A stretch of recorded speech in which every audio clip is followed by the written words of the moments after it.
बंग आवाज sponsored by ओकिनी। Asansol पश्चिम बंगाल का एक महत्वपूर्ण औद्योगिक शहर, जहां हिंदी भाषी समाज की भूमिका हमेशा से रही है अहम, लेकिन शिक्षा, रोजगार और सामाजिक अधिकारों को लेकर अब भी बनी हुई हैं उनके सामने कई चुनौतियां।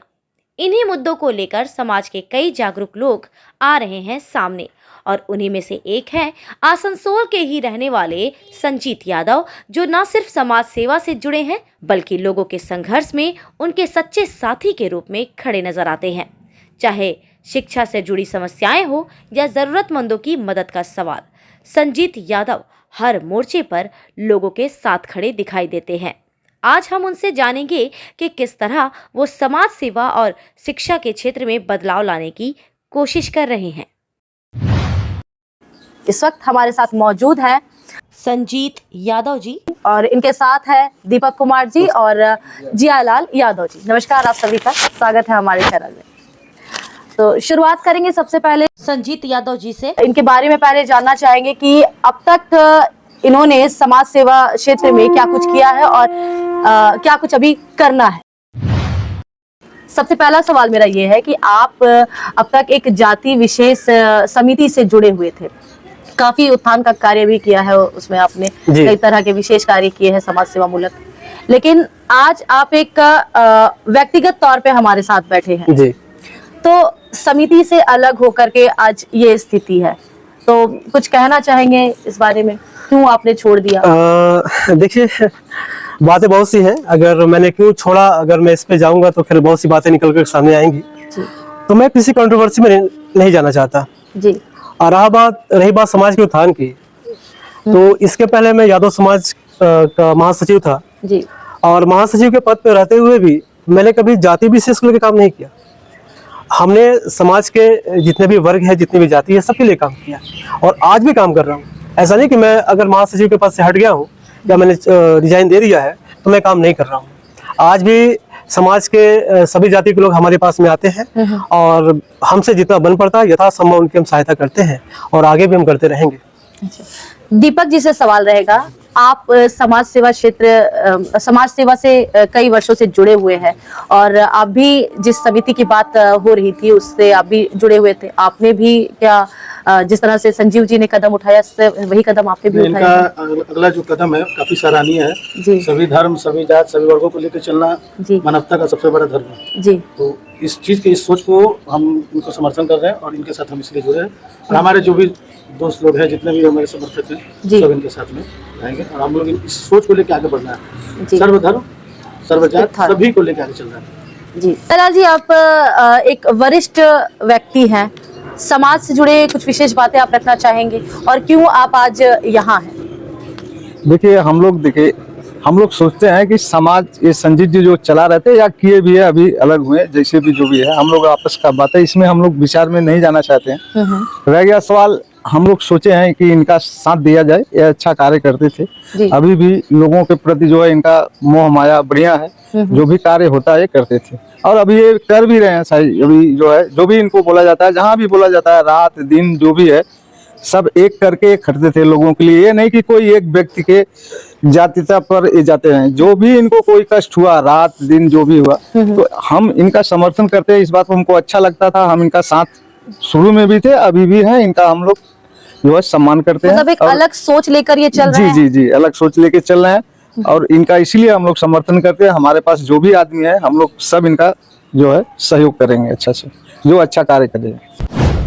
आदि मोहिनी मोहन कांदिलाल যখন বেনারসি সম্ভার তো হতেই হবে, তার পাশাপাশি রয়েছে শিফন, গাউন, ক্রপ টপের রকমারি, তার পাশাপাশি রয়েছে মেল ফ্রেন্ডসের জন্য বিপুল পাঞ্জাবির অপশন। আদি মোহিনী মোহন কাঞ্জিলালের Asansol showroom 116 GT road, opposite of veteran petrol pump. Sanjit ji, आप एक नए संगठन की स्थापना करना चाहते हैं, इसका क्या उद्देश्य रहेगा, क्या कुछ कार्य किए जाएंगे इसके जरिए? श्वेता जी, ऐसा है कि मेरी सोच है कि समाज के जितने भी जाति है सबको लेके चला जाए। हमने जितना दिन इस संगठन में काम किया उससे हमको यही एक सीख मिला कि सिर्फ एक वर्ग नहीं, समाज के जितने भी वर्ग हैं सभी को लेके चलने में ही मतलब कि सभी की भलाई है और समाज का तभी उत्थान हो सकता है जब हम सबको लेके चलेंगे ना। तो हमारी जो अगला प्लान यही है कि समाज के जितने भी जाति के लोग हैं सबको लेकर के एक मजबूत संगठन बनाया जाए और जिसमें कि सभी का भला हो सके। अच्छा, ये सवाल थोड़ा तीखा हो सकता है, लेकिन मैं ये कहना चाहूंगी कि यादव समाज में भी पहले से बहुत सारी समस्याएं हैं जिसको समाधान करने के लिए एक सही समय और उचित संसाधन की भी जरूरत थी, ज्यादा लोगों का भी सहयोग चाहिए था। लेकिन अभी आप जो एक अकेले रास्ते पर जो जा रहे हैं, आपने एक अलग रास्ता जो चुना है, इसमें आपको किस तरह की चुनौतियां मिलेंगी और क्या लोग आपके साथ जुड़ रहे हैं? देखिए, अभी हमने कहा ना कि हमें सभी जाति के लोगों को लेकर चलना है जी। तो हमारी जाति से बाहर नहीं है, हमारी जाति भी इसमें चली जाती है। तो हम अपने जो हमारे लोग हैं, लोग तो हमारे सभी हम हमारे अपने ही हैं, सभी जाति सभी धर्म के लोग हमारे अपने हैं जी। तो हमारे जो खासतौर जो यादव जाति के लोग हैं आज भी वो हमारे पास में आते हैं और आज भी हम उनकी समस्या का समाधान करते हैं और आगे भी करेंगे। तो यानी कि जो हमारे समाज के लोग हैं उनके लिए भी जैसे हम पहले थे वैसे आज भी है, वैसे कल भी रहेंगे। एक सर्वे की तरफ देखा गया है, जब मैं आपका इंटरव्यू करने आ रही थी तो उससे पहले हमने काफी आपके बारे में पड़ताल भी की है, तो लोगों में अच्छी खासी मतलब लोगों को उम्मीद है आपसे, कई लोग आपके फॉलोअर्स है, लोग समाज में चाहते हैं कि संजीत जी जैसे और भी युवा जो है वो हमारे बीच हो ताकि समाज के उत्थान का कार्य किया जा सके। तो ऐसे में आपको नहीं लगता कि आपके ऊपर एक बहुत बड़ी जिम्मेदारी है? ये लोगों का प्यार है और इसके लिए हम लोगों का बहुत बहुत धन्यवाद देते हैं जो हमारे बारे में इस तरह से पॉजिटिव एक अप्रोच रखते हैं, व्यू रखते हैं। और मेरा तो बस यही है कि अपना जो जीवन है उन लोगों के लिए है और हम अपने लोगों के लिए रात दिन जब भी आवश्यकता होगी पहले भी तैयार थे और आज भी तैयार हैं उसके लिए। अच्छा, शिक्षा से काफी आपको लगाव है, इससे पहले भी मैंने आपका इंटरव्यू किया है। शिक्षा सबकी एक संस्था आप चला रहे थे जिसमें बच्चों को मुफ्त शिक्षा, ज्ञान और तरह तरह की एक्टिविटीज के पर ट्रेनिंग दी जाती थी। तो अभी उस संस्था का क्या ये है रोल है आपके जीवन में? पिछले 6 महीना से तो जिस तरीके से हमारी जो पुरानी कमेटी थी जी, उसमें कुछ उथल पुथल था, इस वजह से ये काम थोड़ा सा रुक गया था आपका। लेकिन ये जो हम लोग नया संगठन बना रहे हैं इसमें हम लोग का मेनली फोकस यही होगा कि शिक्षा, लोगों की जो पर्सनल समस्याएं हैं और जो स्वच्छता जो अभियान है इसको लेकर हम लोग काम करना चाहते हैं ना। तो जो हमारी नई संस्था बनेगी उसके साथ में शिक्षा सबके भी जुड़ेगी और शिक्षा के क्षेत्र में भी हम लोग काम करने वाले हैं। और आपके चैनल के माध्यम से हम लोगों को से कहना चाहते हैं कि आज भी किसी को भी शिक्षा के क्षेत्र में अगर किसी प्रकार की समस्या आती है तो हमसे कांटेक्ट कर सकते हैं, हम उनके लिए तैयार हैं। मतलब अगर कोई भी, अभी तो शिक्षा एजुकेशन काफी महंगी हो गई है, चाहे वो आप स्कूलों की बात करें या फिर कोचिंग की बात करें, तो हर माँ बाप ये चाहता है कि उसका बच्चा अच्छा से अच्छा एजुकेशन प्राप्त करे।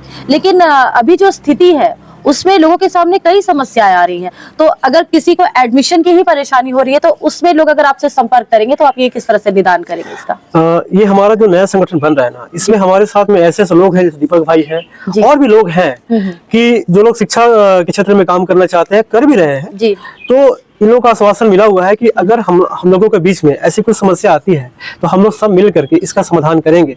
यानी हमारी जो नया जो संगठन बनने वाला है इसमें ऐसे लोग हैं, सक्षम लोग हैं जो कि मतलब अगर किसी की ऐसी समस्या आती है एडमिशन की या किताब कॉपी की या किसी और प्रकार की अगर उनको परेशानी आती है तो हम लोग सभी मिल करके उनकी सहायता करेंगे।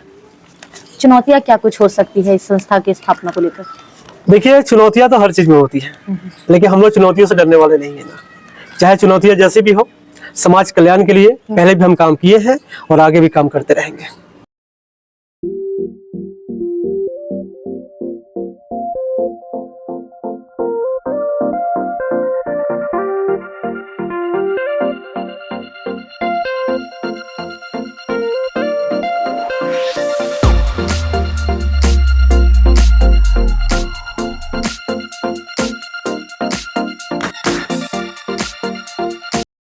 नए संगठन की स्थापना करने वाले हैं, कई तरह की परेशानी होगी जैसा कि आपने अभी कहा भी, सभी मिलकर सामना करने में। किसी भी संस्था या संगठन की स्थापना के लिए आर्थिक मजबूती की भी जरूरत होती है जी। तो इसमें आप लोग किस तरह से पार पाएंगे? देखिए, ऐसा है कि जब मैं संगठन में था जी तो सभी जाति के लोगों का मैं काम करता था। और आज भी जो है बहुत लोग जो है मतलब कि मेरे पास में आते हैं वे और आश्वासन देते हैं कि संजीत जी आप आगे बढ़िए, हम आपके साथ में हैं। जी। तो पब्लिक का हमारे पास में सपोर्ट है, लोगों का सपोर्ट है। लोगों ने ये आश्वासन दिया है कि आप जो समाज का काम आप कर रहे थे उसको आप आगे बढ़ाइए, उसको आप रोकिए मत, हम लोग आपके साथ में हैं। किसी प्रकार की समस्या आएगी तो हम लोग आपके साथ में हैं। तो मुझे नहीं लगता कि इसमें कुछ खास समस्या आएगी। और जितने हमारे पास में लोग हैं, जितने लोगों का समर्थन है, तो मेरे ख्याल से आर्थिक समस्या का समाधान भी हो ही जाएगा। ये कोई बड़ा बात नहीं होगी ना। और जैसे कि दीपक भाई ने कहा, दीपक भाई और इनके साथ में जो लोग भी हैं और हमारे जो भी पूरी टीम है, तो सभी टीम का सपोर्ट है और इसके साथ जो लोगों का भी सपोर्ट है, तो ये हम लोगों का कार्यशैली में इतना बड़ा बाधक नहीं बनेगी। प्रेरणा कहाँ से मिलती है आपको इस तरह की चीजों के लिए? लोगों को एकजुट करना, लोगों के लिए काम करना, जमीन पर उतरकर, इसके लिए काफी इच्छा शक्ति और प्रबलता की जरूरत होती है। तो आपको ये प्रेरणा कहाँ से मिलती है? श्वेता जी, जब लोग रात को 11:30 बजे या 12 बजे दरवाजा खटखटाते हैं ना, तो मैं उनकी आंखों को देखता हूँ कि कितनी उम्मीद से मेरे पास में आए हैं। तो मैं जब भी किसी एक या दो आदमी का काम करता हूँ ना, तो मुझे लगता है कि ऐसे पता नहीं समाज में कितने ऐसे लोग हैं जो मुझे नहीं जानते हैं। ऐसा नहीं कि ये समाज का काम सिर्फ मैं अकेला कर रहा हूँ, बहुत लोग ऐसे हैं समाज में, बंटपुर में, आसनसोल, हमारे पूरे शिल्पांचल में बहुत ऐसी संस्थाएं हैं जो अच्छा काम कर रही है ना, और लोगों को समस्या का समाधान कर रही है ना। तो मेरे मन में होता है कि जो लोग मेरे पास पहुंच पा रहे हैं तो उनका तो मैं समाधान कर दे रहा हूँ, लेकिन बहुत ऐसे लोग हैं जो मेरे पास पहुंच नहीं पा रहे हैं। तो हमें कोई ऐसा काम करना होगा जिससे कि लोगों को संगठन से जोड़े, उनको एक प्रॉपर पता हो कि मुझे कहाँ जाना है, कहाँ जाने के बाद जो है मेरी समस्या का समाधान हो जाएगा ना। लोगों को काफी उम्मीद है आपसे। अब ये बताइए कि ये जो संगठन आप स्थापित करना चाहते हैं, ये कब तक स्थापित होगा और जमीन पर काम करना शुरू करेगा? देखिए, ऐसा है कि अभी हम लोगों के बीच में हमारी एक बैठक होगी जी। अभी तो हमारे बीच में बस हमारे जियालाल जी और दीपक भाई उपस्थित हैं। टीम के जो बाकी लोग हैं वो किसी वजह से उपस्थित नहीं हो पाए हैं। तो एक बैठक होगी और उम्मीद करते हैं कि फरवरी के फर्स्ट वीक में नए संगठन का ऐलान होगा कि हम लोग किस नाम से संगठन बना रहे हैं और इसकी कार्यशैली तो लगभग उस पर चर्चा हो गई है कि इसकी कार्यशैली क्या होगी। तो उम्मीद रखते हैं कि फरवरी के जो फर्स्ट वीक में हम लोग दोबारा फिर मिलेंगे और एक नए संगठन के नाम के साथ में और अपनी पूरी टीम के साथ में। अच्छा, इस वक्त विद्यार्थियों को, स्टूडेंट्स को, युवाओं को कोई संदेश देना चाहेंगे आप? जितने भी युवा हैं, मैं तो कहूँगा कि अभी जो लोग गवर्नमेंट जॉब की तैयारी कर रहे हैं वे लोग मतलब अच्छे से तैयारी करें।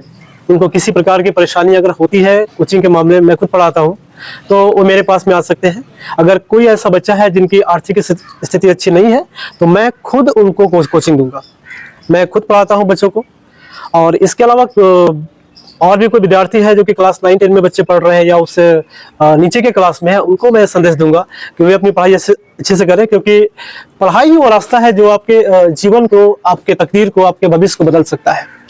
डॉक्टर भीमराव अम्बेडकर ने कहा था कि शिक्षा वो शेरनी का दूध है जो जितना पिएगा उतना दहाड़ेगा। तो भविष्य में अगर आपको दहाड़ना है तो शिक्षा वाला दूध आपको पीना पड़ेगा। क्या बात है, बहुत बहुत धन्यवाद आपका इस साक्षात्कार के लिए। हम उम्मीद करते हैं और आशा करते हैं कि आपका ये संगठन हर ऊंचाई को छुए और समाज में जितना हो सके लोगों का उत्थान का काम करे। हमारी शुभकामनाएं आपके साथ। बहुत धन्यवाद।